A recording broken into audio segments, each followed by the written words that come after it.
Welcome back. Well, earlier this month, Chinese regulators proposed new rules to cut down smartphone screen time for those under 18.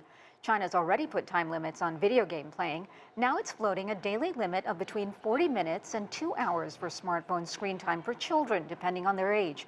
The rule would require smartphones, apps, and app stores to build a, quote, minor mode into their products. Content will also have to be tailored by kids' age groups. This could have big implications for tech companies like Tencent and ByteDance, which run some of China's biggest mobile apps.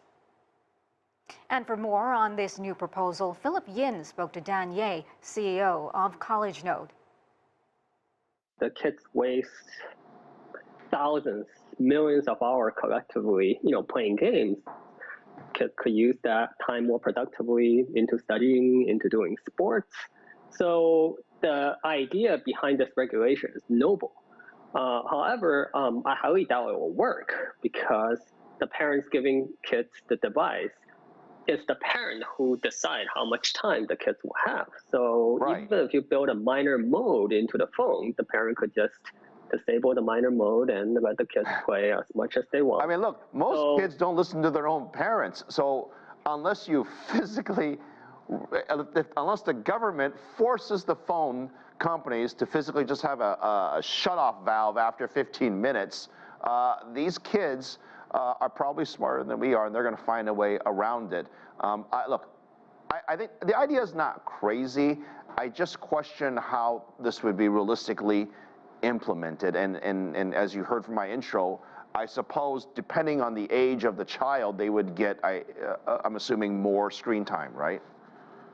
So kids under 8 are restricted to 40 minutes a day. And I would think kids under 8 are still manageable. But you want to take the phone away from a teenager, I mean, good luck, right? They will figure out a way to go around it. And that's assuming the parents are trying not to give their kids time. A lot of parents just think that, now you're a teenager, you should be responsible. And matter of fact, a lot of parents are just too busy, to deal with these. So they use the cell phone as a de facto babysitter for their kids. And so while the idea is great, I don't see how this can be implemented effectively. I mean, look, we in this country and lots of countries have the same discussion on what is the role of these tech companies, right? I've heard people yell and scream and blame Facebook. They're screaming at, you name the app, we blame it for ruining our kids. Is there responsibility by these companies, these big giant tech companies, who, by the way, have admitted that they create somewhat addicting games or addicting apps for our kids, right? They've admitted that in public. Don't they have a responsibility to deal with this? Their number one responsibility is to their shareholder, right? They have a bottom line to care for. And I am a gamer. I play a lot of video games myself. I can tell you that video game, relatively speaking, is a minor form of vice. Young men, for example, in their early teens have a tendency to join gangs, right? They have a tendency to chase girls, do alcohol. I would so much prefer my son to spend his monthly allowance buying a new armor on World of Warcraft than him, bring a girl home and say, hey, Dad, I have bad news, right?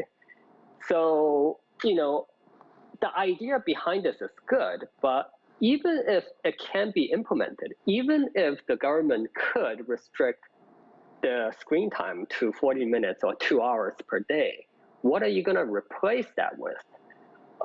That's the question that we need to ask ourselves before we jump into these kind of hasty decisions. Well, look, first of all, nobody wants their kids coming to them with any bad news, let alone that bad news. But you've got a good point, right? Okay, maybe screen time isn't the evil screen time that us older adults think it is, because it's better than them going out binge drinking or doing drugs or causing violence or doing something worse in society. That said, I see where the principle of this comes from, is that ultimately someone does have to be responsible, because I do see these kids on their phones. It is addictive. And there is a responsibility for parents. I think there's a responsibility for government. I think there's a responsibility for corporate America or the global social media world to not abuse the fact that these young kids are their minds easily tricked or addicted to these apps. I mean, I do think they should do something. I mean, China has maybe that part kind of right. You know, again, the idea is good. There's a paper out of Stanford on this topic. Do you know what is the best antidote to video game addiction for minors? It is mentorship. It is mom and dad spending time with their kids. Those are the best thing to ward the kids away from video games.